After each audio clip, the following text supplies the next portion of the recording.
Bonjour, bonsoir, bienvenue à tous et bienvenue à toutes. Nous sommes en direct. Est-ce qu'on est en direct, Jordan? On est en direct, me dit Jordan. Bienvenue. Nous sommes sur Facebook, sur la page Facebook d'Objectif CRPE et nous sommes en direct pour la grande dictée de rentrée. Quelle joie, quelle fête. Je me réjouis de ce moment qu'on va partager ensemble. Un moment dédié à l'orthographe. Un moment dédié aussi à la préparation du CRPE parce qu'on va travailler utile et on va travailler, j'espère, dans le plaisir. Pour moi, c'est une vraie fête, je vous le dis, que de partager cette dictée avec vous. On a sué sang et eau avec Claire qui est de l'autre côté de l'écran et de l'autre côté du mur de mon studio au 103 boulevard Saint-Michel et qui a conçu pour vous cette dictée et tout le poli qui l'accompagne. Elle vous a tendu des pièges redoutables. Je ne suis pas responsable de ça et je suis dans la même galère que vous parce que je vais devoir moi aussi me débattre avec quoi? Avec l'accord du participe passé. Bien sûr, on reviendra sur les cas simples, mais il y aura les fameux cas complexes, ceux qui échappent assez largement à notre compréhension. Il y aura des choses sur le mot leurre. Qu'est-ce que c'est que ce mot leurre? Bonjour Mallory, Véronique, Marline, Morgane, Amine, Stéphanie, des coquelicots. Bonsoir aux coquelicots. Très heureux de vous retrouver ce soir. Dites-moi si vous faites partie de cette vénérable team de candidats au CRPE 2020. Les coquelicots, je vous salue. Et je salue aussi tous les autres et ceux qui nous rejoindront peut-être et ceux qui ne nous rejoindront pas non plus. Soyez tous les bienvenus. US, soyez tous et toutes les bienvenus. US et UES ou peut-être même U, point médian, E-S, car la fête de l'orthographe, c'est ça aussi. On va voir passer des trucs invraisemblables et il va falloir se débattre avec ça tout en gardant en tête que le but du jeu, c'est de devenir professeur des écoles, de réussir haut la main les épreuves écrites du CRPE pour pouvoir s'exprimer à l'oral et gagner une chance de devenir professeur. Bonsoir tout le monde. Dites-moi si vous m'entendez bien. Dites-moi si ça se passe. Bonjour Hélène, Doc Roger. Bonsoir, quel plaisir. J'ai pas fini ma petite liste. J'ai pas fini mon programme. Je vous le remets quand même.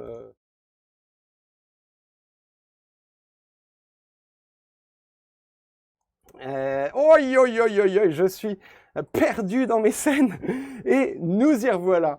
J'ai pas fini ma petite liste de courses. On va parler de l'orthographe du son et on va parler du ou avec ou sans accent. On va parler du a avec ou sans accent. On va parler de votre avec ou de vôtre sans on va parler de votre sans accent et de vôtre avec accent. On va parler conjugaison, du passé simple. On va parler aussi d'un autre mode qui s'appelle le subjonctif. Et tout ça, je vous le donne, c'est cadeau. Je vous annonce à l'avance les thématiques grammaticales que nous avons choisi de mobiliser dans cette dictée, conformément aux instructions que j'ai lues religieusement. Où ça d'après vous? Combien de temps pour la dictée? On est ensemble pour, à mon avis, au moins 1h30. Parfait pour le son est parfait, quel plaisir ça me fait d'entendre ça dans ces périodes difficiles. donc, bug, non de bug, tout va bien. Bug, comment est-ce que ce mot existe dans le dictionnaire d'après vous, le mot bug? Il y a des mots qui apparaissent, il y a des mots qui disparaissent, il y a des mots qui changent d'orthographe, on va parler de ça aussi ce soir. Bref, nous avons plein de choses à nous raconter. Eduscol, merci pour la réponse Vanessa. Effectivement, c'est dans Eduscol que j'ai lu cette idée qu'il est bon d'annoncer par avance aux élèves les sujets dont on va s'occuper pendant cette dictée, qu'ils sachent exactement quels sont les points de grammaire qu'ils vont devoir mobiliser. Et c'est en effet dans les programmes du cycle 2, on y reviendra probablement tout à l'heure, parce que j'aimerais avant de vous lancer, et vous pouvez d'ores et déjà préparer une feuille, un crayon, il va y avoir très bientôt une grande dictée, mais temps de laisser peut-être arriver quelques retardataires, j'aimerais vous faire une brève histoire de la dictée. Pourquoi? Parce que vous êtes candidat au CRPE et que la dictée est l'exercice scolaire par excellence. Et j'ai vraiment, ça va être très court à mon avis, en 5 minutes c'est torché, peut-être 10, on va voir, mais cette brève histoire, c'est quelques flashs historique. D'abord, le premier, c'est 1634, la fondation de l'Académie française par le cardinal de Richelieu, sous Louis XIII. Pourquoi c'est pas l'invention de la dictée, d'accord, mais c'est l'invention de l'orthographe au sens normatif de la chose, c'est-à-dire il n'y a qu'une orthographe et un exercice comme la dictée va nous permettre de savoir si les gens la manient correctement, la respectent ou au contraire enfreignent les lois de l'orthographe. C'est ce XVIIe siècle français classique, c'est l'invention d'une orthographe qui peut évoluer, et les éditions successives du dictionnaire la font évoluer, mais qui est quand même extrêmement normative au sens où elle édicte des règles et que les enfreindre est une faute. Et donc, c'est le début de tout. Parce que avant ça, inutile de vous dire que un Montaigne, un Rabelais par exemple, qui sont des écrivains de quelle époque? Est-ce que vous me suivez bien? Est-ce que vous avez bossé vos mouvements littéraires? Est-ce que vous savez me dire Rabelais, Montaigne, le siècle? Peut-être un courant littéraire, un mouvement littéraire. Et pourquoi je vous parle de Montaigne et de Rabelais? Parce que eux ne se privaient pas d'orthographier le même mot différemment d'un texte à l'autre. Stéphane Bern, on me compare à Stéphane Bern, je ne sais pas comment il faut que je prenne ça. 18e siècle, pas tout à fait, non. 15e Florence, non plus, il faut taper entre les deux, c'est le 16e siècle, c'est le mouvement de... Ouais, merci Armel. Alors peut-être que le mouvement va sortir. Élodie, Armel, à quel mouvement littéraire voulez-vous rattacher ces auteurs, Montaigne, Rabelais, dont je parle, qui, eux, croyez-moi, qu'ils ne s'embarrassaient pas de scrupules orthographiques et que ce n'était pas, ils ne se disaient pas qu'ils avaient fait une faute d'orthographe quand ils avaient orthographié le même mot différemment d'un texte à l'autre. Non, c'est pas les Lumières, certainement pas. On peut parler de l'humanisme, c'est le mot que j'attendais. Donc, l'humanisme, 16e siècle, on va dire, 17e siècle, classicisme, et le classicisme, c'est l'ordre, la rigueur, c'est la loi, c'est la règle, les fameuses règles de Boileau, etc. Et c'est l'Académie française qui va édicter la règle orthographique. Fais un grand bond dans l'histoire et on se retrouve au 19e. 2 siècles plus tard, en 1830, la dictée en tant que telle fait son apparition dans les écoles et elle y est toujours restée depuis. On va parler de ses vicissitudes, mais la dictée, depuis 1830, est toujours restée un exercice présent dans les écoles. En 1857, Napoléon III fait 75 fautes d'orthographe à la dictée de Mérimée. L'impératrice Eugénie, qui était commanditaire de cette dictée, qui avait demandé à Prosper Mérimée, l'écrivain que certains d'entre vous connaissent peut-être, qui a écrit un roman de vendetta, Colomba, qui est assez fameux, l'impératrice Eugénie, 64 fautes, et le diplomate autrichien Metternich, dont le français était peut-être quand même en fait une langue maternelle, parce qu'il ne fallait peut-être pas être français pour que le français soit sa langue maternelle à cette époque-là, il s'en tire avec 3 fautes d'orthographe. Et c'est vous dire que la dictée était devenue, en ce 19e siècle, non seulement un exercice scolaire hyper répandu, mais un divertissement goûté par la bonne société qui se délectait de compter les fautes d'orthographe. C'est l'époque aussi où la faute d'orthographe émerge comme concept. La faute d'orthographe, on les compte et on joue ce divertissement, à ce divertissement raffiné entre adultes de bonne compagnie. Voilà, 1857. Je continue et je vais sauter, non. 1882, date qui, pour vous, candidats au CRPE, est familière parce que c'est l'époque des lois Ferry.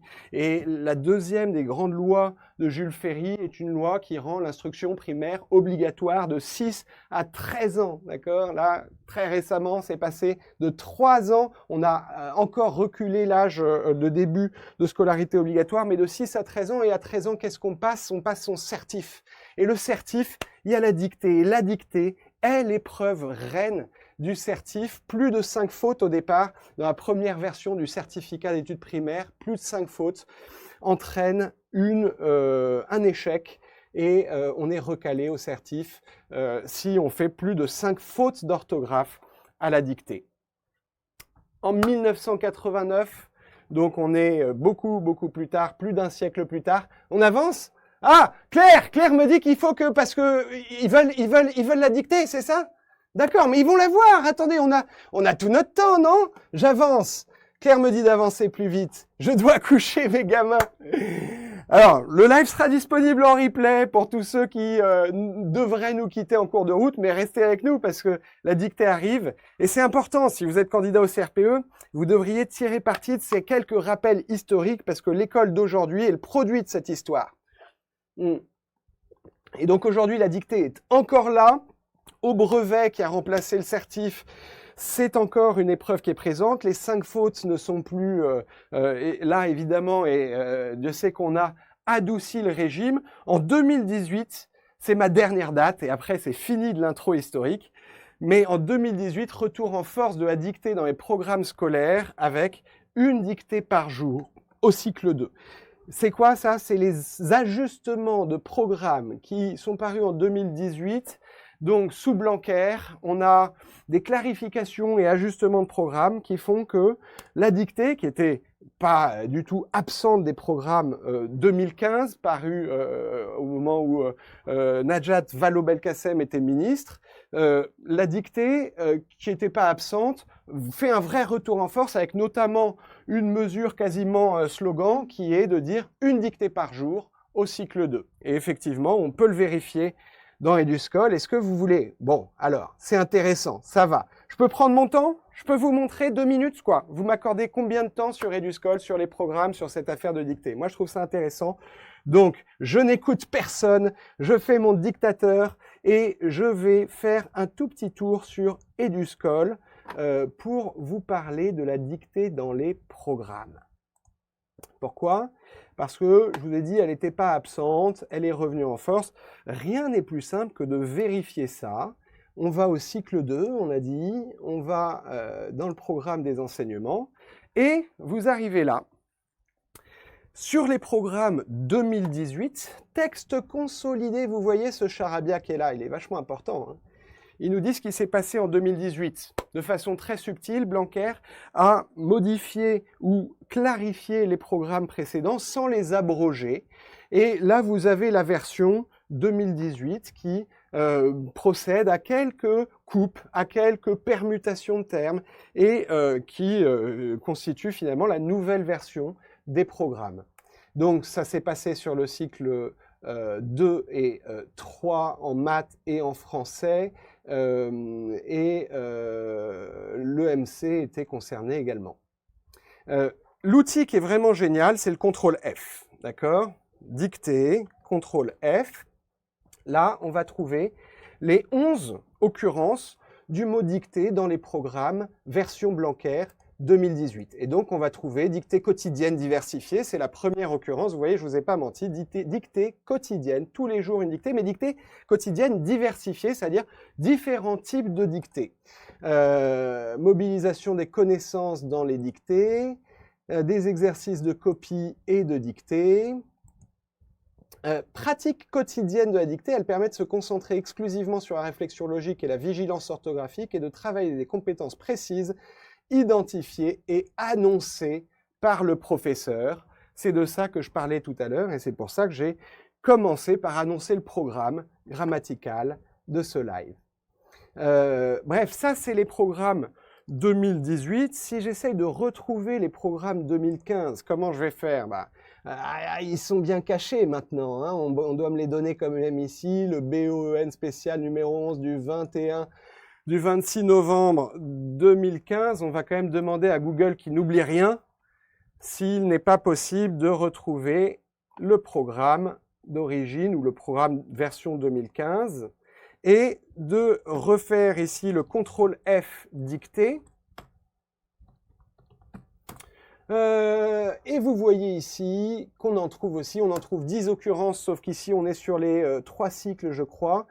De courtes et fréquentes dictées de syllabes ou de mots, des dictées courtes sous une variété de formes, on y revient, et dictée à l'adulte. La dictée à l'adulte, qui était la modalité la plus fréquemment mobilisée par les programmes 2015 et qui disparaît à peu près des programmes 2018. Je m'arrête là, merci de votre attention, merci, et je m'arrête là sur l'introduction historique pour passer à la dictée, ou alors pas tout à fait, parce que je crois que j'ai un deuxième devoir avant de commencer, mais ça va me prendre là encore 5 minutes, c'est de répondre aux questions nombreuses qui nous sont posées sur les inscriptions à la prépa et de vous dire comment ça se passe si vous voulez rejoindre l'équipe des Coquelicots qui débute en ce moment même sa préparation annuelle. Je fais très rapide. La préparation annuelle, c'est une préparation à toutes les épreuves, écrites et orales. Il y a de l'entraînement, il y a des cours, il y a du tutorat, il y a des oraux blancs, il y a tout ce qu'il vous faut pour réussir. Les dates limites d'inscription, c'est bientôt 14 octobre pour la fin des inscriptions à préparation annuelle. Mais si vous voulez faire un dossier égalité et chance, ça nous prend un peu de temps de traitement, donc ce sera le 10 octobre au plus tard. Et si vous voulez bénéficier d'un financement externe, ce sera le 30 septembre au plus tard. Les tarifs, la douloureuse, tout de suite, on évacue le sujet, 2050 € en ce moment, ou bien 2100 €, c'est donné pour, c'est donné. Je dis pas que je ne suis pas conscient, évidemment, que cette somme est loin d'être donnée, mais les 50 € de plus, c'est ça que je voulais dire, sont donnés pour vous faire un feedback individuel en vidéo-correction de votre copie de français et de maths du CRPE si par hasard vous avez déjà passé le CRPE en 2019 et que vous avez échoué. Dans ce cas, réclamez vos copies pour participer à la préparation Nouvelle Chance. Comme précisément, on sait que c'est pas donné, c'est 2000 € qu'il faut sortir. Il y a 3 précisions que je veux donner. Les facilités de paiement, c'est la possibilité de régler en plusieurs fois, 3 fois par carte bancaire, mais 7 fois par chèque si vous vous inscrivez ce mois-ci. Ou plutôt avant le 15 octobre. Avant le 15 octobre, on reçoit vos 7 chèques, ça peut passer, ce qui diminue considérablement le coût mensuel de la facture.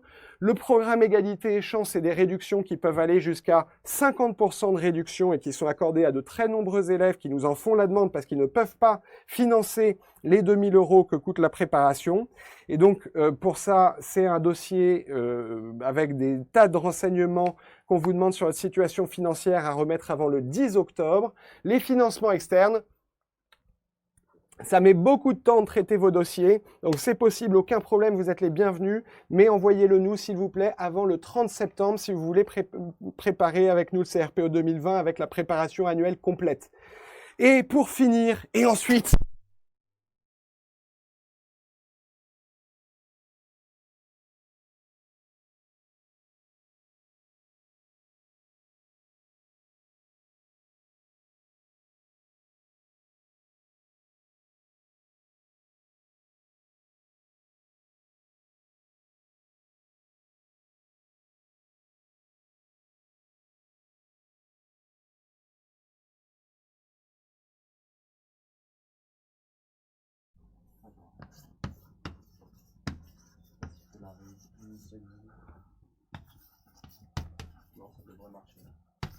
Vous m'entendez?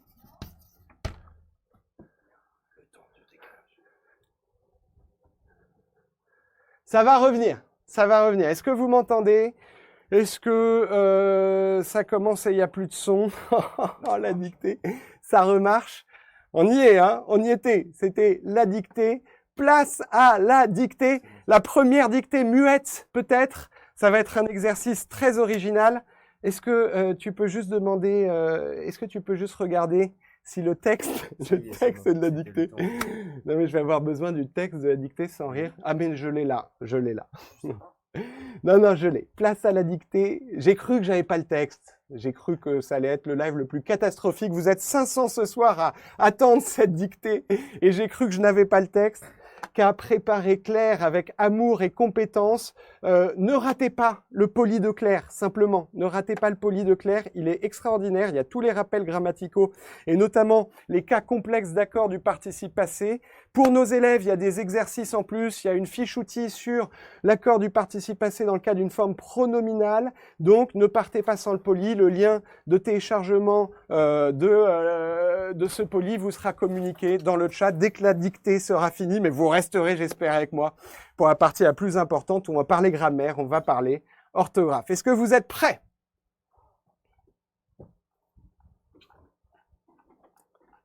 Je gigote. Merci pour ce retour, merci pour ce feedback. Je gigote trop, je le sais, Aurore. Et pourtant, j'essaye de me contenir, j'essaye vraiment de me maîtriser. Jordan est en train de s'installer parce qu'il va écrire sous la dictée le texte que je vais vous dicter. Et je vais procéder comme on fait habituellement, c'est-à-dire qu'il y a toujours une lecture complète du texte, après quoi je reprendrai la lecture, et là on va faire plusieurs passages, on va décomposer le texte, mais je commence par vous en donner lecture. Personne n'a trouvé l'identité de l'auteur, mais je ne l'aurais pas trouvé non plus, et pourtant c'est un écrivain que j'adore. C'est l'auteur d'Arsène Lupin, des aventures d'Arsène Lupin, Maurice Leblanc. Et le texte que je vais vous lire est tiré du Triangle d'Or, qui est un Lupin méconnu, qui date de la fin de la Première Guerre mondiale. Ok, pour l'instant, vous n'écrivez pas, mais vous écoutez, s'il vous plaît. Et désolé parce que je vais au passage gravement spoiler ce roman, mais il y en a 25 autres, des Lupins, et de toute façon, ce n'est pas de ma faute, mais de celle de Claire, ici présente, qui a choisi ce texte. On est parti. Attention à vos marques. Non, précisément pas. On écoute juste. C'est parti. Votre mère et mon père se sont aimés, reprit-il. Sans doute furent-ils de ces amants un peu exaltés dont l'amour a des puérilités charmantes, car ils voulurent s'appeler entre eux d'une façon dont personne ne les avait appelés. Et ils choisirent leur second prénom, qui était le vôtre et le mien également. Le plus gros se cassa en 2 morceaux. Mon père fit monter l'un de ces morceaux en breloque qu'il suspendit à la chaîne de sa montre. Votre mère et mon père étaient tous deux veufs. Vous aviez 2 ans et moi 8 ans. Pour se consacrer entièrement à celle qu'il aimait, mon père m'envoya en Angleterre et il acheta le pavillon où votre mère, qui habitait l'hôtel voisin, allait le rejoindre en traversant la ruelle et en usant de cette même clé. C'est dans ce pavillon ou dans le jardin qui l'entoure qu'ils furent sans doute assassinés. Nous le saurons d'ailleurs, car il doit rester des preuves visibles de cet assassinat, des preuves que Siméon Diodokis a trouvées, puisqu'il n'a pas craint de l'affirmer par l'inscription de la pierre tombale. « Et qui fut l'assassin » murmura la jeune femme. « Comme moi, Coralie, vous le soupçonnez. Le nom abhorré se présente à votre esprit, bien qu'aucun indice ne nous permette la certitude. »« Et Sarès » dit Coralie en un cri d'angoisse, très probablement. Elle se cacha la tête entre les mains. « Non, non, cela ne se peut pas. Il ne se peut pas que j'aie été la femme de celui qui a tué ma mère. » Fin du texte, et je vous rassure tout de suite, je ne vais pas vous dicter tout ça. Je vais vous dicter quelques morceaux choisis de ce texte, et choisis pourquoi ? Pour leur intérêt orthographique et grammatical. Est-ce que tout le monde est prêt ? Est-ce que Jordan, tu es prêt ? Est-ce que vous avez un stylo, un stylo plume, un bic, un friction, un crayon de papier, peu importe. On commence. Je vais faire comme on fait quand on dicte un texte. Je vais à nouveau répéter la phrase une première fois, puis je la reprendrai en la décomposant par petits paquets de mots que je lirai peut-être 2 fois chacun. Votre père et mon père se sont aimés, virgule. Votre mère et mon père, votre mère et mon père se sont aimés, virgule. Reprit-il, point. Votre mère et mon père se sont aimés, virgule, reprit-il, point. Sans doute furent-ils de ces amants un peu exaltés. Sans doute furent-ils de ces amants, sans doute furent-ils de ces amants un peu exaltés, dont l'amour a des puérilités charmantes. Sans doute furent-ils de ces amants un peu exaltés, dont l'amour a des puérilités charmantes. Virgule.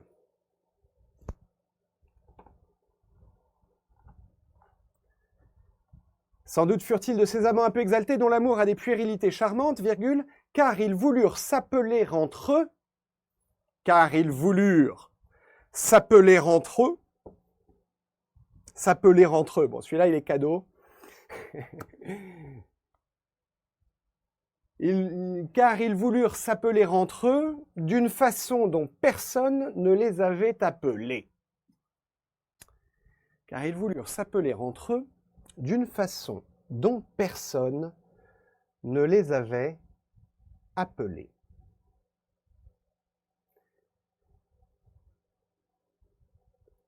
Alors, tout va bien? Sans doute furent-ils de ces amants un peu exaltés dont l'amour a des puérilités charmantes, virgule, car ils voulurent s'appeler entre eux d'une façon dont personne ne les avait appelés, virgule, et ils choisirent leur second prénom,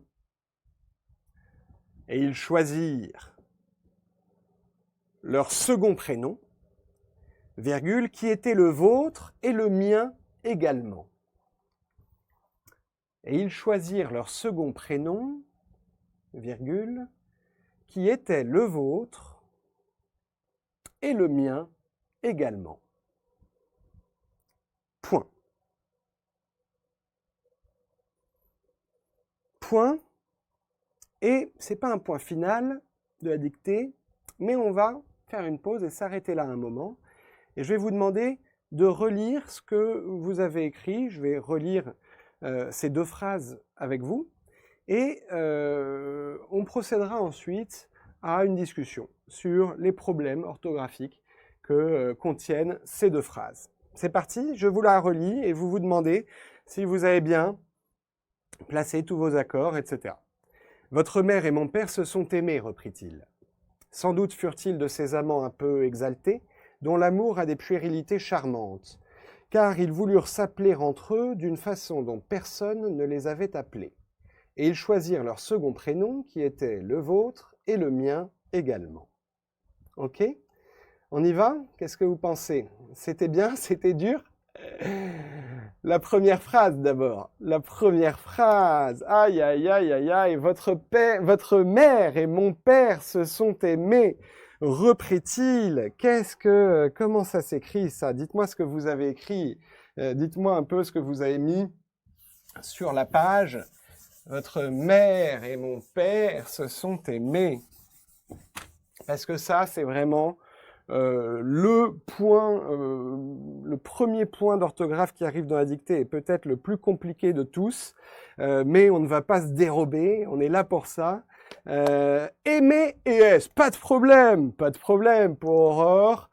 Aimer et S pour Morgane, Aimer et S pour Caroline, Lolor aussi, sans problème. Très bien, bravo Caroline, Lolor, etc. Mais, comment on explique ce ES? Oui, c'est vrai, c'est ES qu'il fallait écrire, et bravo à tous ceux qui l'ont écrit. Mais la dictée n'est plus une épreuve du CRPE, je vous le rappelle. Et c'est d'ailleurs le grand oubli et le grand manque de ma petite histoire introductive, c'est qu'à une époque, il fallait faire une dictée pour devenir professeur des écoles. Aujourd'hui, ce n'est plus le cas. Et aujourd'hui, on ne va pas simplement vous demander de savoir intuitivement que c'est ES qu'il faut écrire, on va vous demander de l'expliquer, ou de montrer en tout cas que vous êtes capable de réfléchir à des faits de langue. Et donc, ce ES de votre père et ma mère, c'est pas ça, mais on s'en fout, se sont aimés, comment l'expliquez-vous? Comment justifiez-vous l'accord? Je vous écoute, je vous attends. Dans le chat, dites-moi comment justifier cet accord du participe passé. Pardon, j'aurais dû vous demander, pour commencer, qu'est-ce que ce mot « aimer » ici, mais je viens de le dire, c'est un participe passé, c'est le participe passé du verbe aimer, il est accordé manifestement au masculin et au pluriel, mais pourquoi? Comment vous justifiez ça? Et Héloïse me dit accord avec l'auxiliaire être. Et c'est très bien, Héloïse, et c'est un premier élément en tout cas.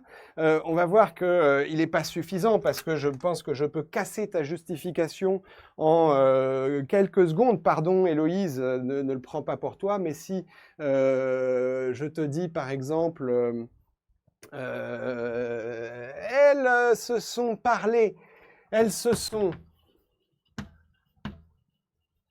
parlé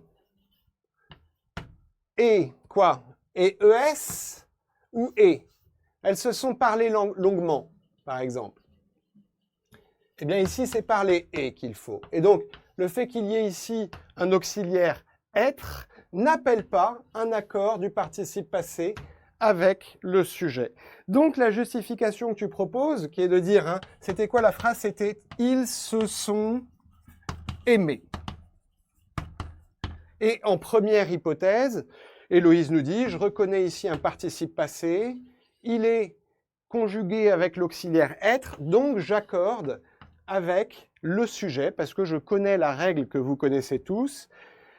Pour savoir comment s'accorde un participe passé, il faut se demander quel est l'auxiliaire. Si c'est l'auxiliaire être, j'accorde le participe passé avec le sujet. Si c'est l'auxiliaire avoir, on va prendre un moment pour que tous en chœur, dans un concert de clavier, vous complétiez cette phrase. Si c'est l'auxiliaire avoir, est-ce qu'on accorde avec quoi, dans quelles conditions?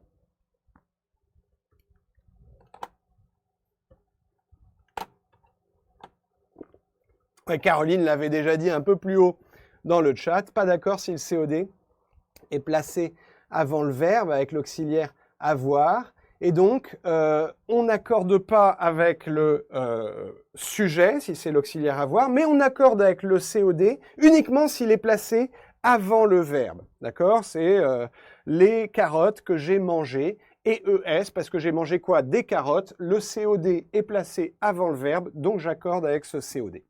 Cette règle, tout le monde la connaît. Elle est d'ailleurs, elle a une histoire que j'ai découverte très récemment. J'accorde parce que j'ai découvert quoi? Une histoire que j'ai découverte. Le COD est placé avant le verbe et je suis dans le cas de l'auxiliaire avoir, donc j'accorde mon participe passé. Et l'histoire, c'est l'origine de cette règle. J'ai découvert ça en regardant une vidéo passionnante que je vous recommande qui s'appelle La faute de l'orthographe. La faute de l'orthographe.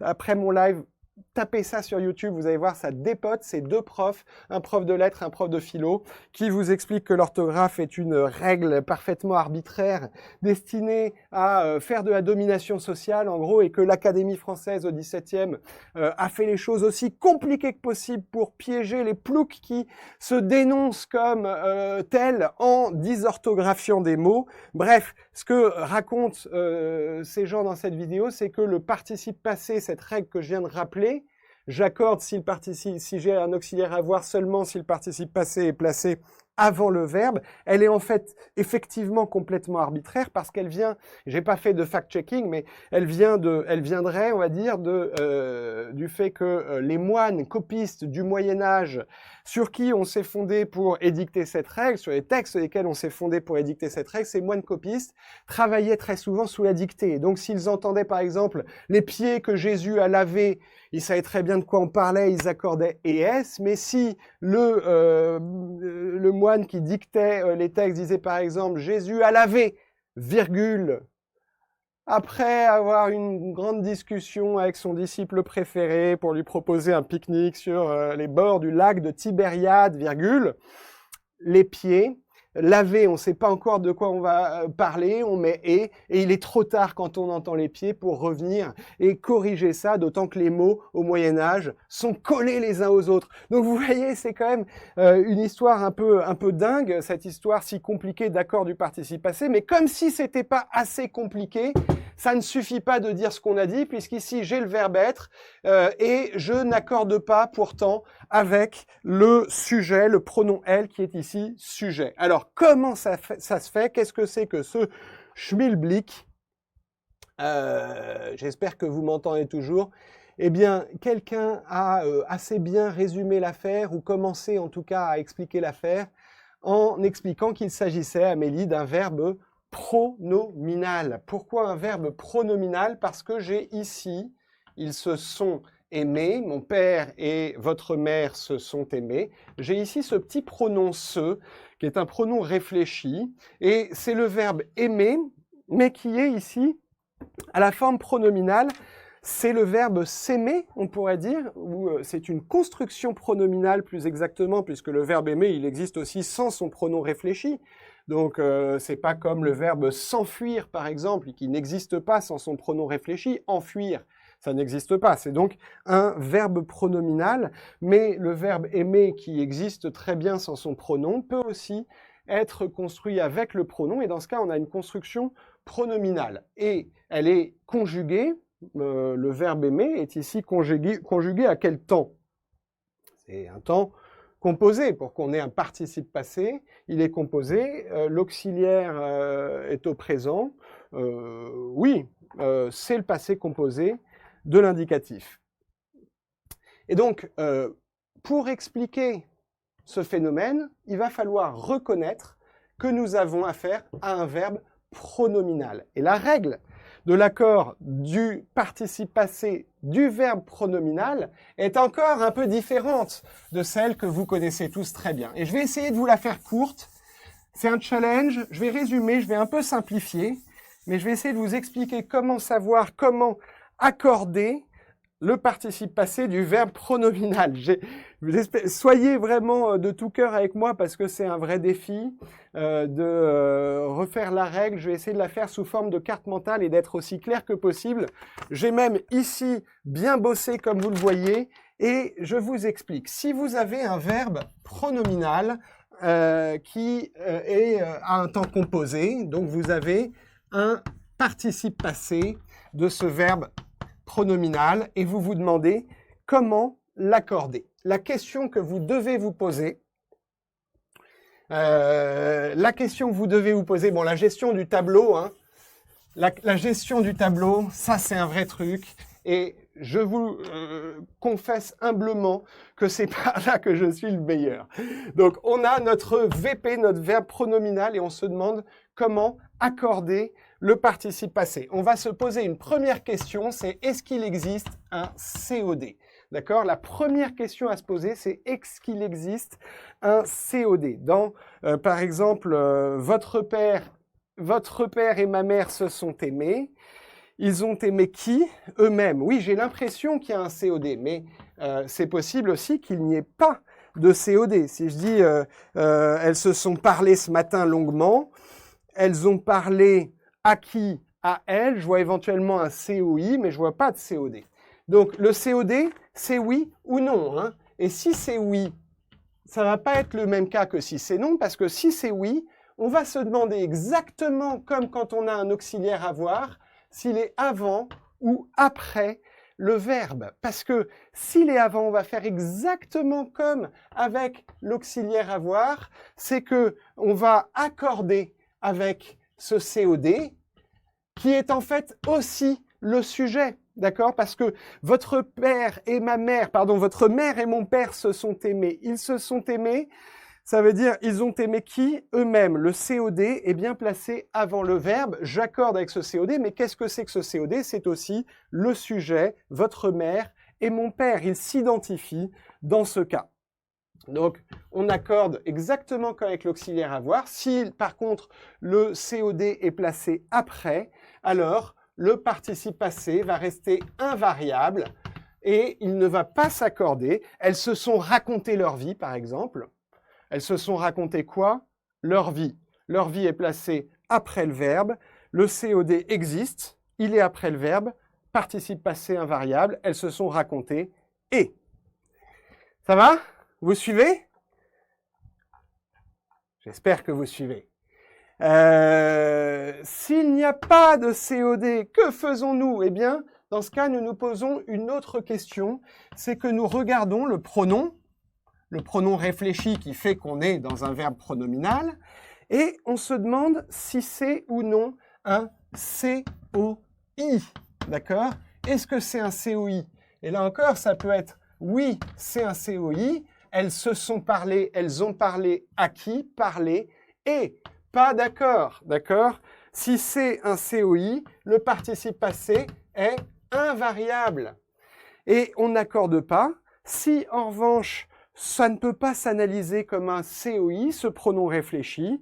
Dans ce cas, ça veut dire qu'il n'a pas vraiment de fonction grammaticale, car ici, c'est la question que vous vous posez, la question de la fonction grammaticale du pronom réfléchi. S'il est COI, alors participe passé invariable qui ne s'accorde pas. Si ce n'est pas un COI, que ce n'est pas non plus un COD, ça veut dire qu'il n'a pas de fonction, ce pronom réfléchi, et dans ce cas, on va l'accorder avec le sujet. Exemple, elles se sont lavées, elles se sont, non, n'importe quoi, pardon, elles se sont lavées. Prenons ce cas. Ça y est, hein, c'est fini. Je ne sais pas si ça a tenu dans le temps. Super explication, cool.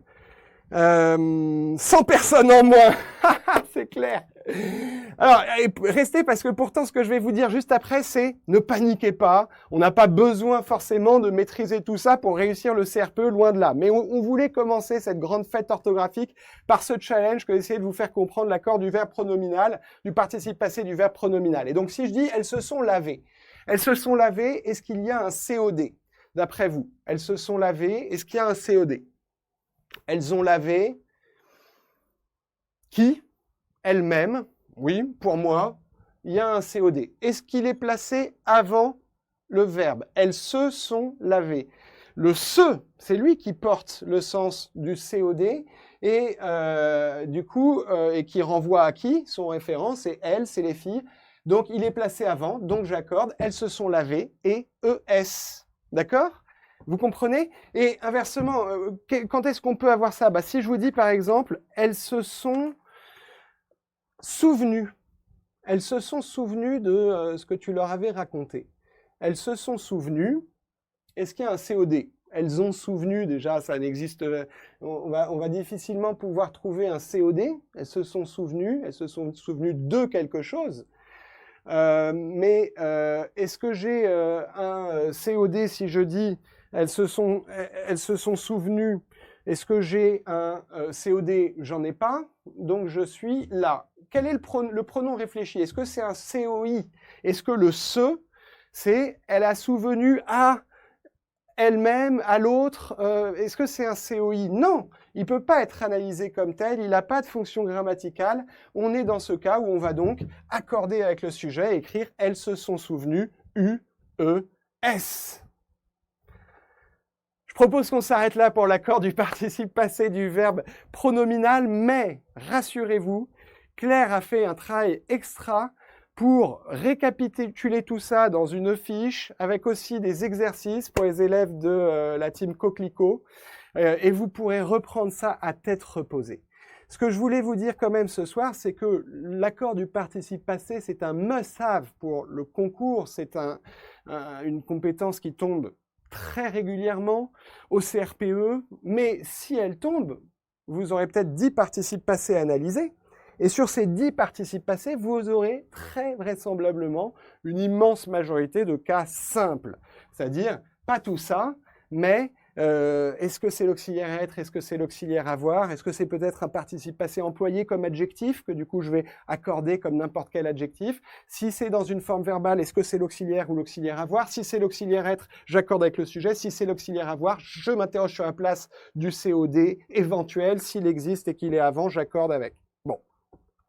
Et puis peut-être que vous aurez une occurrence qui portera sur le verbe pronominal. Dans ce cas, il y aura peut-être quelques petits ch'touillèmes de points à prendre, et donc je ne suis pas contre, mais il faut quand même ne pas surestimer la rentabilité, je dirais, de cet effort que vous pourriez faire à essayer de reconstituer tout ça le jour J, et vous dire que si vous mettez par exemple « ils se sont aimés », justifiez l'accord du participe passé « ils se sont aimés ». Aimer, ils se sont aimés, aimer et S. Alors aimer est le participe passé du verbe aimer employé dans le cadre d'une construction pronominale. Et là, vous mettez le mot-clé pronominal parce qu'il va peut-être vous rapporter un tiers ou la moitié du petit bout de point qui est consacré à cette occurrence. Donc vous mettez... C'est un verbe pronominal construit à un temps composé, logiquement donc avec l'auxiliaire être, et nous avons un accord ici avec le sujet. Si vous faites ça, ok, vous passez à côté de l'explication précise de la règle et vous tombez sous le coup de la réfutation que j'ai faite au début en disant elles se sont parlé longuement au téléphone, ça s'écrivait avec un « et ». Mais est-ce que vous perdez beaucoup de points? Probablement pas, probablement tout au plus 1 ou 2 dixièmes.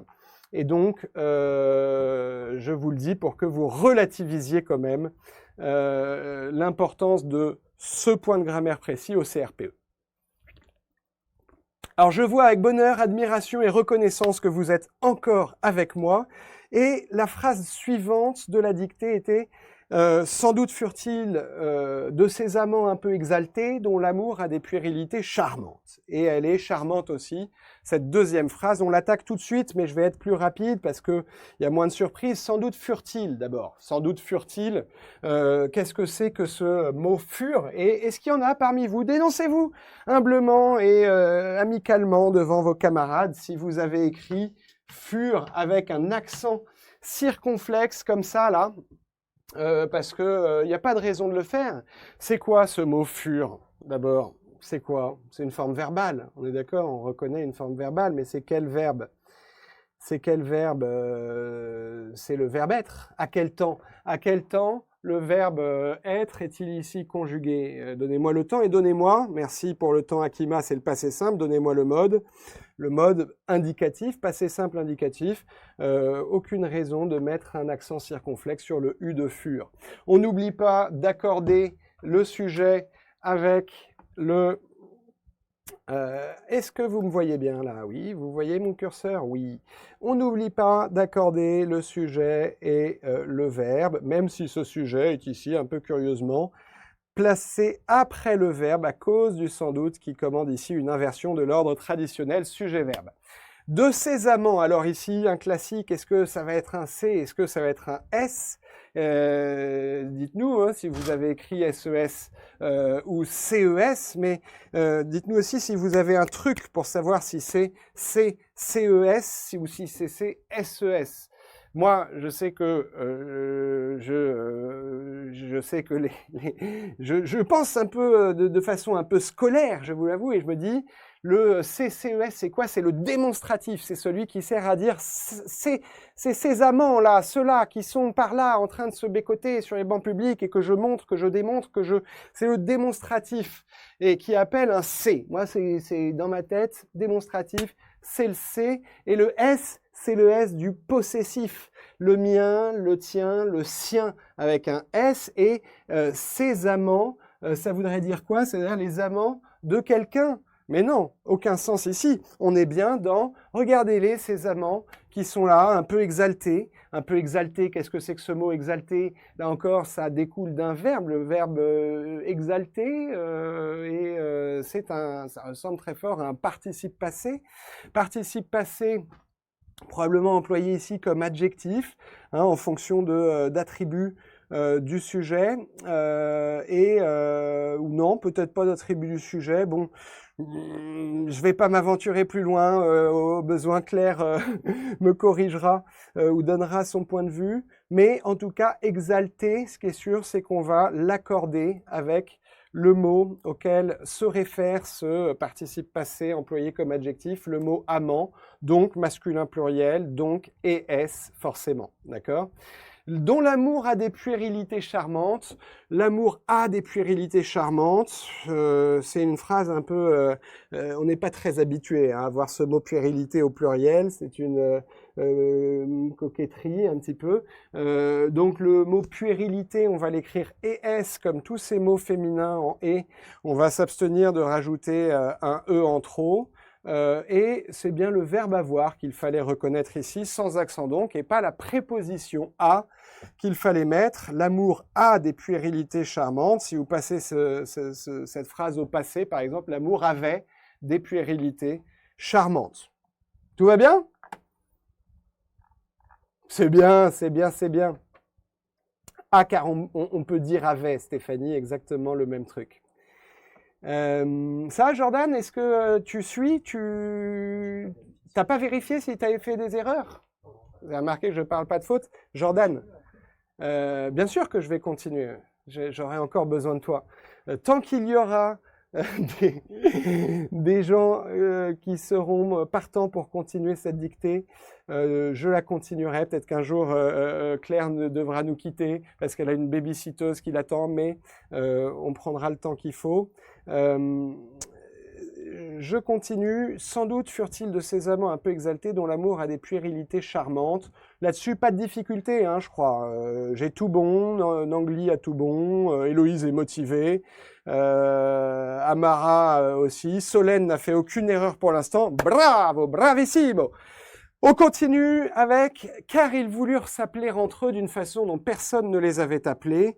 Et ici, on a simplement un petit accord qui traîne et qu'il faut réussir. Ils voulurent, on est toujours au passé simple de l'indicatif, le verbe « voir », conjugué à la troisième personne du pluriel, donc on a forcément un ENT. Un ENT qui va traîner à la fin du verbe. S'appeler entre eux. Bon, alors, vous avez un truc, vous, pour s'appeler ? Est-ce qu'il faut un P? Est-ce qu'il faut deux P? Est-ce qu'il faut un L? Est-ce qu'il faut deux L? Moi, ce que je sais, c'est qu'il faut deux L si on entend le son L, je m'appelle, mais que si j'entends le son E avant, nous nous appelons, je ne vais pas mettre deux L, je vais n'en mettre qu'un. Et puis les deux P, je ne sais pas très bien comment je les ai chopés, mais à un moment, je les ai chopés. Il y a deux P à appeler. OK? La deuxième occurrence de ce mot « appeler », ou plutôt, c'est pas le même mot, mais c'est les mêmes sons mis bout à bout, donc ce sont deux homophones. Ils voulurent s'appeler entre eux d'une façon dont personne ne les avait appelés. Mais le deuxième appelé ne va pas s'écrire pareil. Pourquoi? Parce que qu'est-ce que c'est? Personne ne les avait appelés comme ça. Appeler, ici, qu'est-ce que c'est?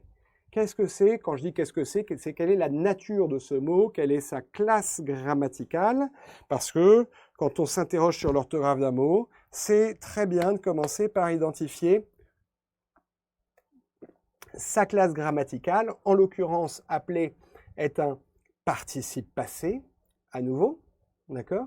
Est-ce qu'on est dans un cas complexe ou dans un cas simple? On est dans un cas relativement simple parce que je n'ai pas de pronom réfléchi qui traîne et qui fait de ce cas un cas d'accord du participe passé du verbe pronominal, conférer tout ce qu'on a vu avant. C'est un cas simple. Donc je me reporte à la question lorsqu'on est dans une forme conjuguée, les avait appelé, c'est un plus que parfait de l'indicatif puisque mon auxiliaire est à l'imparfait, le temps composé qui correspond à l'imparfait, c'est le plus que parfait. Et donc, personne ne les avait appelés. Est-ce que c'est l'auxiliaire être ou l'auxiliaire avoir? C'est l'auxiliaire avoir que je reconnais. Donc, la question suivante que je me pose, c'est est-ce qu'il y a un COD? Et là, pour le coup, ça marche exactement de la même façon. Hein. Est-ce qu'il y a un COD? S'il n'y a pas de COD, il sera invariable. Et s'il y en a, il ne variera avec le COD que si ce COD est placé avant le verbe. Alors je reviens, personne ne les avait appelés. Est-ce qu'il y a un COD? Personne n'avait appelé ces gens-là. Personne n'avait appelé votre père et ma mère de cette façon. Oui, il y a un complément d'objet direct. Personne n'avait appelé qui comme ça? Eux, votre père et ma mère, et donc un pluriel qu'on va mettre au masculin parce que la langue est encore un peu macho et que l'usage veut que le masculin prime ici sur le féminin, et donc ça nous donne les deux P d'appeler et le masculin pluriel, ES, pour accorder notre participe passé avec le COD antéposé au verbe, dans le cas d'une forme verbale où le participe passé est accordé avec le COD pour cause d'auxiliaire avoir et de COD antéposé. Ouf! Ça y est! Ah non! Ça y est, attendez, vous avez écrit un peu plus. Et ils choisirent leur second prénom, qui était le vôtre et le mien également. Et là aussi, il y avait un truc compliqué. Est-ce qu'on va mettre tout ce schmilblick au singulier ou est-ce qu'on va le mettre au pluriel? Est-ce qu'on va le mettre au singulier ou au pluriel? Eh bien, la réponse, c'est que ça dépend.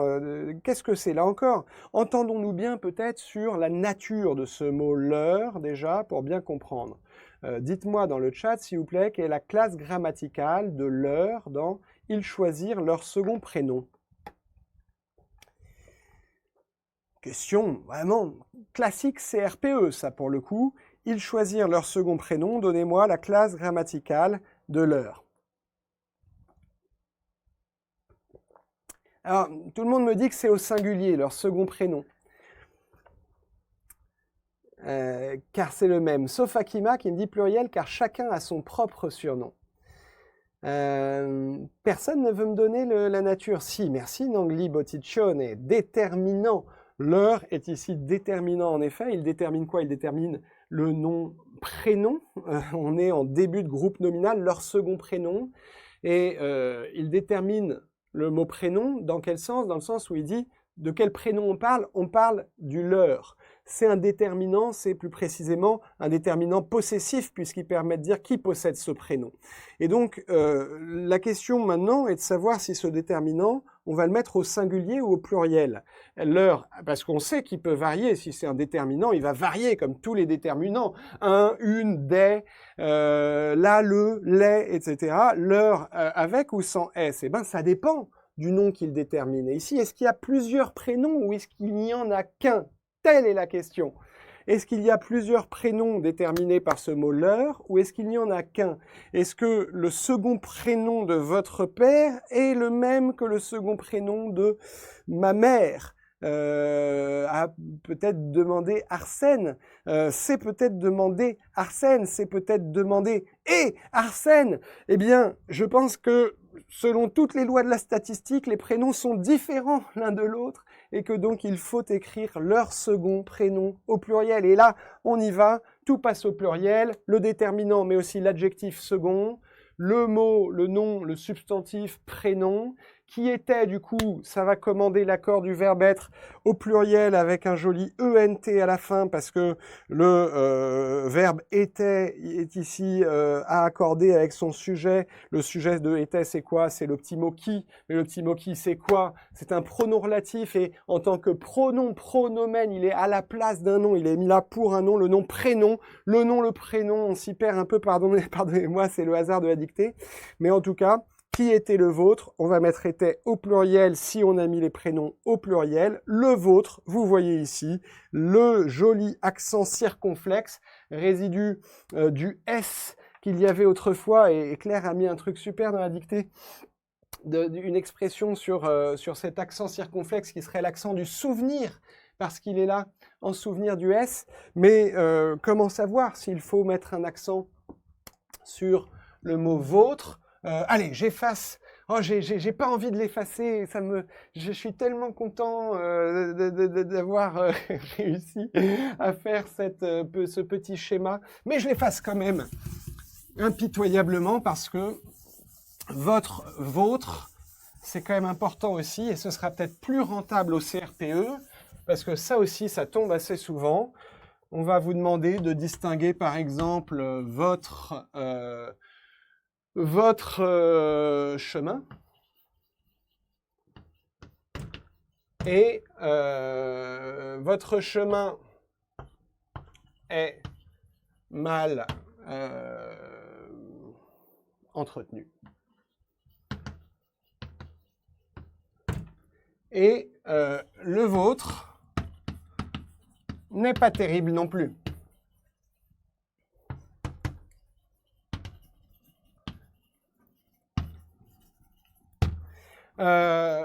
Deux mots ici qui sont pas tout à fait homophones, parce que je dis bien votre chemin avec un O un peu ouvert et le vôtre avec un O fermé.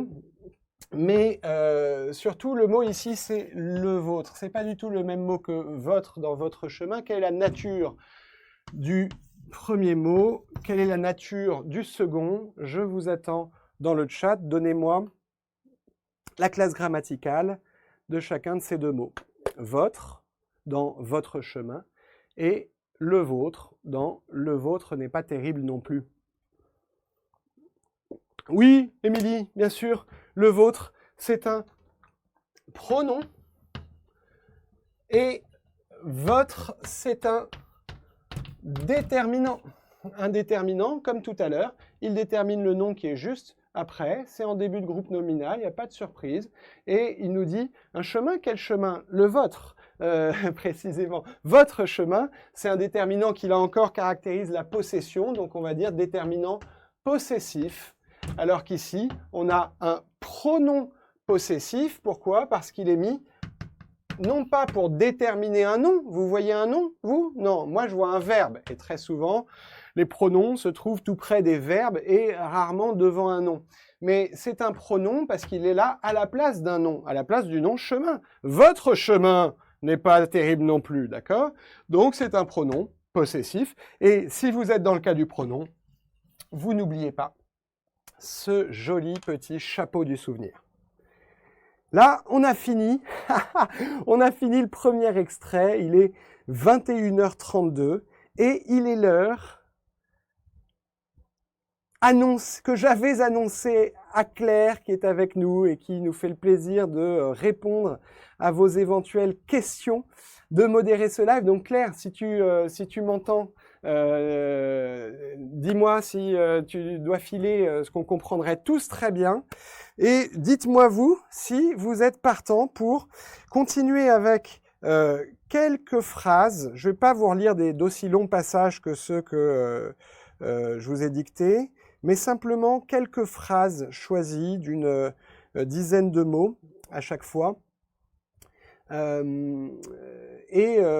Pour commencer, une phrase qui venait juste après le texte que je vous ai lu et que je vous propose tout de suite de prendre sous ma dictée, puisque Aurore, Catherine, Jeanne Rund et Maria Soledad sont partantes, et vous aussi, j'espère. Tout le monde est prêt? À vos marques? Prêt? Un jour, votre mère laissa tomber son chapelet en grains d'améthyste. Ah, allez, c'est vraiment un peu gratos, mais Claire voulait faire sauter cette phrase. J'ai demandé à ce qu'on la garde, parce que c'est ça aussi la dictée. Je reprends. Un jour, votre mère. Je vais m'écarter un peu pour que tout le monde voit bien. Un jour, votre mère. Votre déterminant du mot, pas du mot chemin, mais du mot mère. Un jour, votre mère. Votre mère laissa tomber son chapelet. Merci Jordan de revenir. Un jour, votre mère laissa tomber son chapelet en grains d'améthyste. Un jour, votre mère laissa tomber son chapelet en grains d'améthyste. Alors, est-ce que tout le monde l'a bien, la phrase « Un jour, votre mère laissa tomber son chapelet en grains d'améthyste » ? Elle est un peu vicieuse à cause de l'améthyste, parce que ça, c'est vraiment la partie un peu con de l'orthographe, quoi. On sait pas. C'est la mémoire visuelle, c'est la mémoire photographique des mots, c'est peut-être la connaissance de l'étymologie, mais rien n'est moins sûr que l'étymologie. En tout cas, il y a l'améthyste dans cette phrase, mais il y a d'autres choses qui sont intéressantes aussi dans cette phrase, et notamment « laissa tomber ». Un jour, votre mère laissa tomber parce que vous avez ce fameux son « et » à la fin du mot « tomber » qu'il va falloir orthographier correctement. Vous avez aussi peut-être eu un doute sur ce « laissa ». Est-ce que ça s'écrit « laissa A » ? Est-ce que tu l'as écrit comment, Jordan, toi ? A ? Ok. Comment vous l'avez écrit, les autres ? « Laissa tomber ». Un jour, votre mère laissa tomber. Ouais, Aurore, laissa A, tomber ER. Et maintenant, comment l'expliquez-vous, Jordan ? T'as une idée de comment expliquer laissa A et tomber ER? Qu'est-ce que c'est que ce... Tu vois pas comment on aurait pu l'écrire d'autre. C'est super, mais ça va pas suffire pour le CRPE si tu envisages un jour, mon vieux, une reconversion professionnelle dans le domaine du professorat des écoles. Parce que ce qu'on va vous demander, c'est du coup d'expliquer, de justifier, et en l'occurrence, de dire que laissa... Est-ce que j'ai des justifications? Oui, j'ai Juliette qui me dit, en tout cas, Juliette me donne un super truc, c'est que tomber, pour savoir si c'est un participe passé ou un infinitif, ou bien pour savoir comment l'écrire, on va dire, c'est une bonne chose de le remplacer par un autre verbe, le verbe mordre par exemple, un verbe du troisième groupe comme mordre. Un jour, votre mère laissa mordre son chapelet, alors ça va pas marcher pour la suite, laissa prendre, le second verbe en tout cas oui, est en effet à l'infinitif, et donc c'est l'infinitif d'un verbe du premier groupe, et c'est comme marcher, manger, parler, chanter, danser, ça va faire un ER. Et le laissa, c'est le verbe laisser, peut-être qu'on pourrait dire le semi-auxiliaire laisser, mais ça serait parfaitement inutile dans le contexte du CRPE. Donc, on va dire c'est le verbe laisser, conjugué au passé simple de l'indicatif, verbe du premier groupe lui aussi, hein, parce que laisser, ER. Donc ER, c'est le premier groupe, et les verbes du premier groupe, il chanta, il mangea, il dansa, a, pas de raison d'avoir un T, si on est en tout cas à l'indicatif, on ne va pas avoir de T ici sur cette terminaison. Et puis, alors il y avait le chapelet, il y avait, je ne l'ai pas mis ici, mais il y avait un piège aussi sur le nombre de P. Chapelet, le nombre de L ne devrait pas poser de problème parce qu'on dit bien chapelet et pas chapelet. Et donc on va mettre un seul L, un seul P et une terminaison en ET.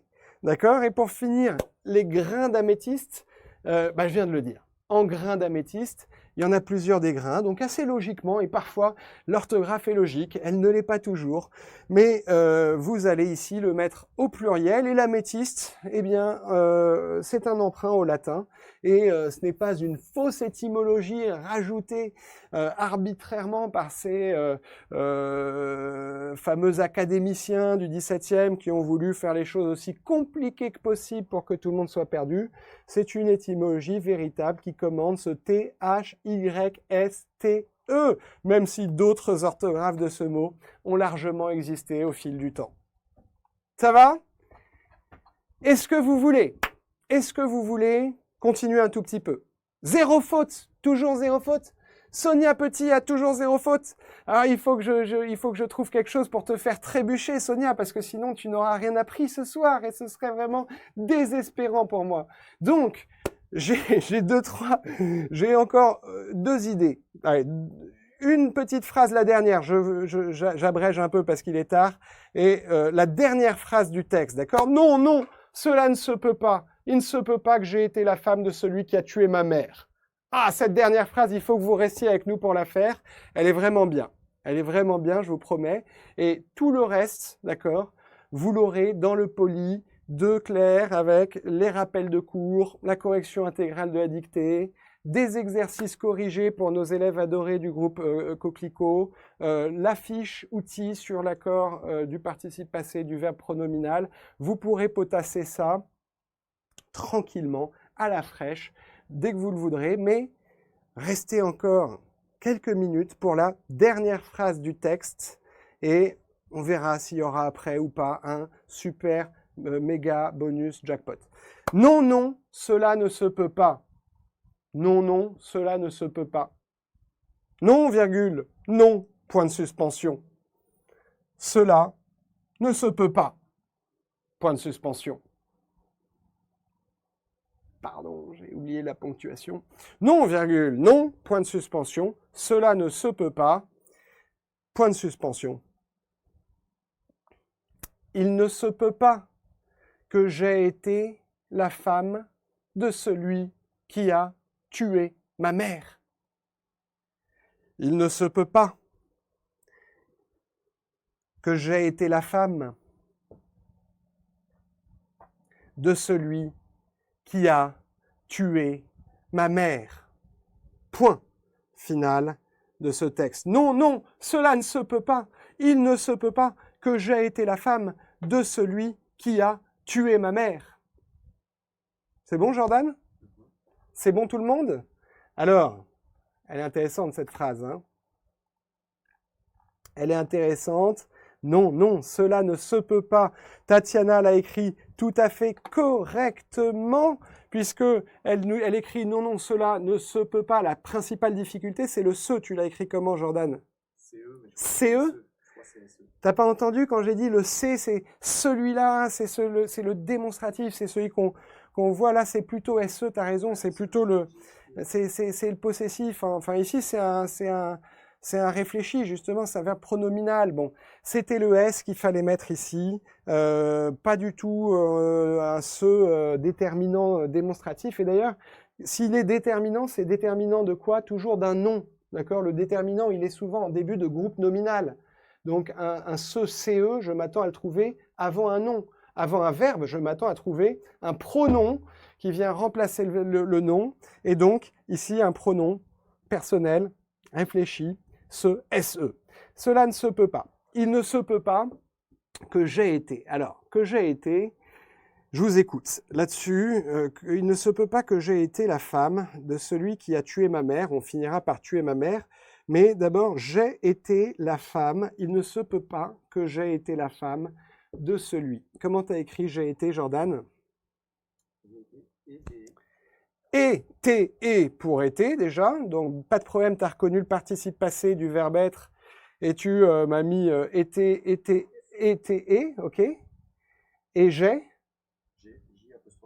J'-AI, comme Maria, tu vois, tu n'es pas du tout le seul, comme Sonia, comme un grand nombre d'entre vous, mais vous êtes aussi certains à l'écrire A-I-E. Est-ce que Aurore, est-ce que Amara, vous pouvez m'expliquer pourquoi vous l'écrivez A-I-E, ce que j'ai été la femme de celui qui a tué ma mère? Qu'est-ce que ça peut bien faire ici? J'ai été, c'est j'ai été content de te voir. Tu sais, c'est le verbe être conjugué au passé composé de l'indicatif. Si je te dis j'ai été ravi de te voir, c'est le verbe être. Je suis ravi, verbe être au présent. J'ai été ravi, verbe être au passé composé. Et donc, il n'y a aucun doute à avoir, hein, au passé composé de l'indicatif. J'ai été, ça s'écrit bien, J'-AI, pas de E, été. Mais ici, on n'est pas à l'indicatif, précisément, Amara, le mode est le subjonctif. Marion, tu as raison, est-ce que vous pouvez m'expliquer pourquoi un subjonctif ici? J'ai posé plein de pourquoi, mais pourquoi le subjonctif et pas l'indicatif dans cette phrase? Il ne se peut pas que j'ai été la femme de celui qui a tué ma mère. Si on vous demande au CRPE ce qu'on vous demande dans 75% des cas lorsqu'on vous interroge sur des formes verbales, on vous demande aussi de justifier leur emploi, de justifier leur valeur, de justifier plus précisément la valeur du temps et peut-être la valeur du mode. Et ici, la valeur du mode, c'est-à-dire pourquoi employer le subjonctif plutôt qu'un indicatif? Pourquoi ne pas dire j'ai été, alors, si je dis j'ai été la femme de mon mari, ou je vais dire j'ai été le mari de ma femme, c'est incontestable, si ce n'est que je ne suis pas marié et que je vis dans le péché avec ma femme. Mais j'ai été, j'ai été le mari de la femme de celui qui n'a pas tué ma mère. C'est un fait incontestable que je dis à l'indicatif parce que j'en suis sûr et certain. En revanche, il ne se peut pas que j'ai été la femme. Ouais, vous avez vu le que, Akima dit à cause du que, c'est pour ça qu'il y a le subjonctif. Et Nadège dit oui, le que est un marqueur du subjonctif. Tout ça est vrai, mais quel est le sens de ça? Pourquoi le subjonctif plutôt que l'indicatif? Parce que l'indicatif, c'est le mode du réel, c'est le mode de la certitude, c'est le mode de Jordan, merci, tu m'as bien aidé à faire ce live ce soir. C'est le mode de merci, chers amis, d'avoir participé. Vous avez formidablement bien joué le jeu de cette dictée. Vous avez été patient, c'est un fait incontestable. Vous avez subi ma longue introduction historique sur la dictée, c'est incontestable, c'est véridique. Si je dis au contraire, il ne se peut pas que nous nous arrêtions en si bon chemin. Ça veut dire qu'on va pas s'arrêter. Ça veut dire qu'on va continuer encore un tout petit peu, que vous allez bien me donner 5 minutes de plus, 10 minutes de plus peut-être pour un dernier super jackpot bonus tiré de la dictée de Mérimée. Je vous ai expliqué la valeur modale ici du subjonctif, c'est l'incertitude ou même on nous parle d'un fait dont on est en train de dire qu'il est impossible. Donc c'est même pas qu'il est incertain, c'est qu'il est impossible. Et ça, on va pas le dire à l'indicatif, on va le dire au subjonctif. Et le que est en effet le signe de ça et appelle le subjonctif, en l'occurrence un subjonctif passé qui commande un auxiliaire avoir, puisque le verbe être se conjugue avec l'auxiliaire avoir, c'est comme ça, le soleil a rendez-vous avec la lune et le verbe être se conjugue avec l'auxiliaire avoir, on va le mettre du coup lui aussi au subjonctif présent, si je veux faire un subjonctif passé, qui est un temps composé du subjonctif, et donc ça va donner j'ai, j', apostrophe, a, i, e.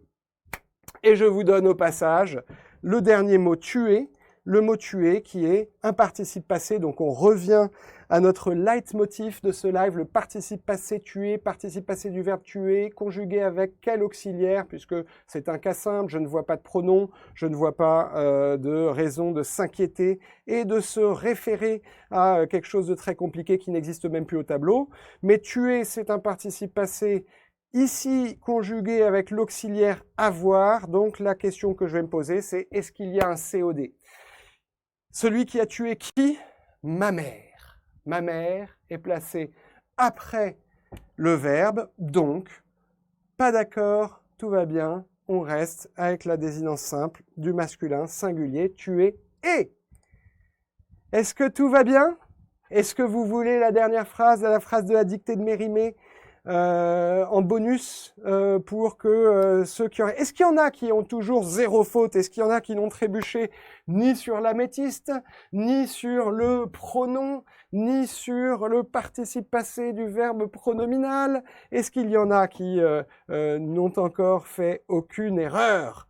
Oui, Aurore, oui. Alors, je vous propose une phrase ou deux, une phrase de la dictée de Mérimée pour voir si vous êtes capable de faire comme Metternich qui ne faisait que 3 fautes ou si vous serez plutôt dans les 60 ou 70 fautes, sauf que vous n'aurez pas le temps d'en faire 60 ou 70 parce que, je vous rassure, je vais ne vous lire que la toute première et la dictée. Par contre, entendons-nous bien sur le fait que je ne m'engage absolument pas à expliquer le contenu orthographique de cette phrase. Allez, c'est parti. Pour Catherine, qui a fait 0 faute. Pour parler sans ambiguïté, ce dîner à Sainte-Adresse près du Havre, malgré les effluves embaumés de la mer, malgré les vins de très bon cru, les cuisseaux de veau et les cuisseaux de chevreuil prodigués par l'amphitryon, fut un vrai guêpier. On y va? Pour parler sans ambiguïté. Je vais faire revenir Jordan. Pour parler sans ambiguïté, virgule. Allez, on y va. Pour parler sans ambiguïté, virgule. Ce dîner à Sainte-Adresse, virgule. Tu prends Jordan en cours de route, c'est pas grave. Pour parler sans ambiguïté, virgule, ce dîner à Sainte-Adresse, virgule, près du Havre, virgule. Malgré les effluves embaumés de la mer, virgule. Pour parler sans ambiguïté, ce dîner à Sainte-Adresse, près du Havre, virgule, malgré les effluves embaumés de la mer, virgule, malgré les vins de très bon cru, virgule, malgré les effluves embaumés de la mer, malgré les vins de très bon cru, les cuisseaux de veau, et les cuisseaux de chevreuil, les cuisseaux de veau et les cuisseaux de chevreuil, prodigués par l'amphitryon. Malgré les vins de très bon cru, les cuisseaux de veau et les cuisseaux de chevreuil, prodigués par l'amphitryon, fut un vrai guêpier. Point. Fut un vrai guêpier, point. Pour parler sans ambiguïté, je vous laisse vous relire. Pour parler sans ambiguïté, ce dîner à Sainte-Adresse, près du Havre, malgré les effluves embaumés de la mer, malgré les vins de très bon cru, les cuisseaux de veau et les cuisseaux de chevreuil, prodigués par l'amphitryon, fut un vrai guêpier.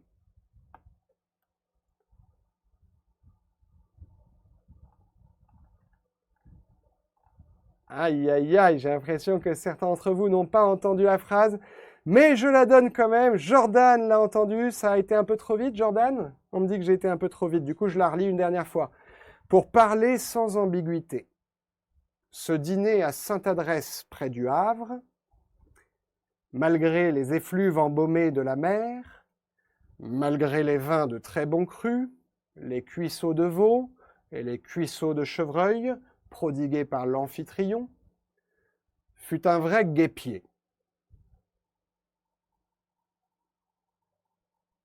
Aïe, aïe, aïe, aïe, aïe. Facebook, donnez-nous, s'il vous plaît, de la clarté, de la distinction pour une dernière lecture de cette phrase. Après, je vous la donne. On la regarde 2 minutes. Je réponds à vos questions éventuelles et on se dit à bientôt. Pour parler sans ambiguïté, ce dîner à Sainte-Adresse près du Havre, malgré les effluves embaumés de la mer, malgré les vins de très bons crus, les cuisseaux de veau et les cuisseaux de chevreuil, prodigués par l'Amphitryon, fut un vrai guêpier. Alors, qu'est-ce que ça donne? Vous avez ici le texte complet de la dictée, vous la retrouverez très facilement en demandant à Google « dictée de Mérimée ». Pour parler sans ambiguïté, le premier piège orthographique, il est là, ambiguïté.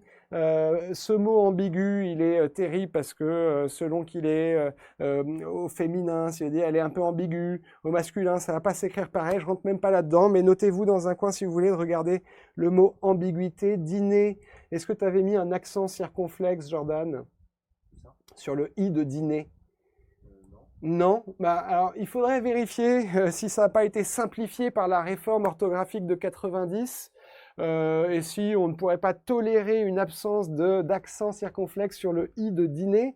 Hein, vous savez qu'il y a eu une réforme en 90. Au passage, une petite précision. Toute référence à la réforme de 1990 a disparu dans les programmes Blanquer. C'est-à-dire que vous vous souvenez, ceux qui étaient là déjà au début du live, je vous ai montré les ajustements de programme de 2018.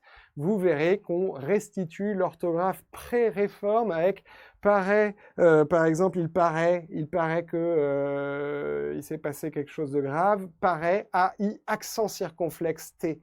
Là encore, l'accent circonflexe, l'accent du souvenir. La réforme de 90 disait non, mais on peut simplifier. Eh bien, on les retrouve, ces accents circonflexes, assez souvent dans les programmes de 2018, ce qui me laisse penser que au CRPE, ce sera probablement indifférent de respecter ou non cette réforme, puisque manifestement, il y a un flou. Mais c'est un vrai débat, hein. Moi c'est un débat qui me passionne. Vous regarderez, vous vous souvenez la vidéo, hein. Je vous ai recommandé une très très bonne vidéo, la faute de l'orthographe, vous allez voir, ça va vous faire réfléchir. Mais que ça ne vous décourage pas de préparer le CRPE et d'apprendre à manier la langue, parce que c'est absolument central et indispensable dans notre métier. Qu'est-ce qu'il y avait d'autre? Près du Havre, il y avait des noms propres. Je ne m'attarde pas, malgré les effluves embaumés de la mer. Apparemment, le mot effluve, toi t'as mis embaumé comment, Jordan? ES. Bravo mon vieux, bravo. Les effluves, c'est masculin, et donc masculin pluriel, ES, c'était un gros piège, malgré les vins de très bons crus. Cru, tu l'as écrit comment? CRU, eh ben, c'est au pluriel, avec un petit truc, un chapeau.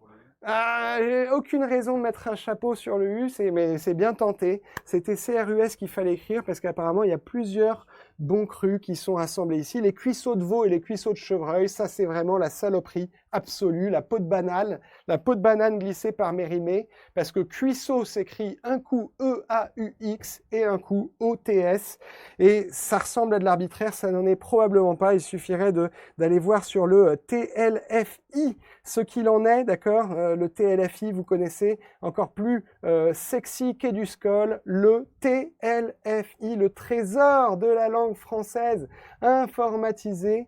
J'ai perdu ma scène web, je veux juste montrer ça et après je vous laisse, mais voilà. TLFI, retenez bien ces 4 lettres, TLFI, c'est un vrai trésor que je vous donne, et j'ai vu Claire, si tu es toujours parmi nous, que tu t'y référais dans ton corrigé, mais vous voyez, c'est une merveille de dictionnaire. Ne faites pas attention à l'interface où on se croirait revenu dans les années du siècle précédent, mais j'imagine qu'en tapant cuisseau, par exemple, au singulier, je vais avoir tout ce qu'il faut savoir sur le nom, peut-être même des recettes de cuisine, parce que ça n'étonnerait pas qu'il y ait une phrase tirée de Dumas qui nous explique, non, c'est les Goncourt, qui nous parle de 200 tranches d'un cuisseau de veau. Je vais avoir l'étymologie, qui scelle, partie de l'armure. Donc, vous voyez que tout ça n'est pas aussi arbitraire que ça en a l'air. Et puis, qu'est-ce qu'il y avait d'autre dans la dictée? Les cuisseaux et les cuisseaux, ça c'était vraiment, on l'a dit, le pire truc. Et j'imagine que vous avez probablement trébuché, prodigué. C'est par là que, bon, Amphitryon, on va pas regarder, vous regarderez dans le TLFI, l'histoire palpitante du mot Amphitryon.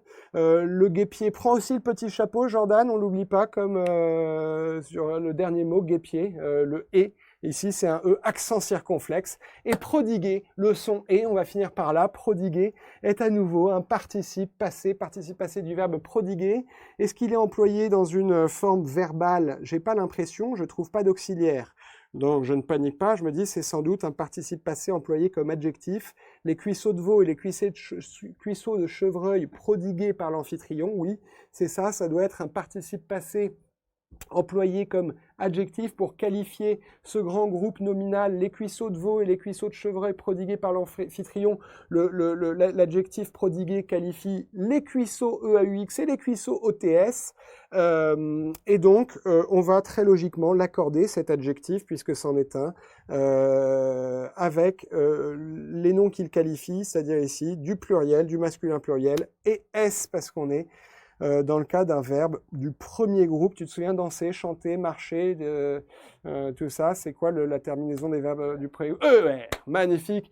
Merci Jordan, 1000 fois pour ce live, merci 1000 fois. Vanessa, Tatiana, Amara, Amélie, Maria, Lu, j'espère que ça aura été utile. J'espère que ça vous a donné envie de vous replonger dans les remises à niveau d'Antoine Desjonquers si vous êtes un élève de la team Coquelicot. Si vous ne l'êtes pas, ne tardez pas à vous inscrire. Vous l'avez compris, le but du jeu, c'est de partir dans cette préparation annuelle. Maintenant, c'est maintenant que ça se joue. Donc, inscrivez-vous sans tarder. Il y a encore de la place et on sera très heureux de vous accueillir et de vivre avec vous cette aventure passionnante et exaltante qu'est la préparation du CRPE 2020. Je vous souhaite une excellente fin de soirée, une bonne nuit, une excellente préparation et je vous souhaite à tous de réussir. Au revoir et à bientôt.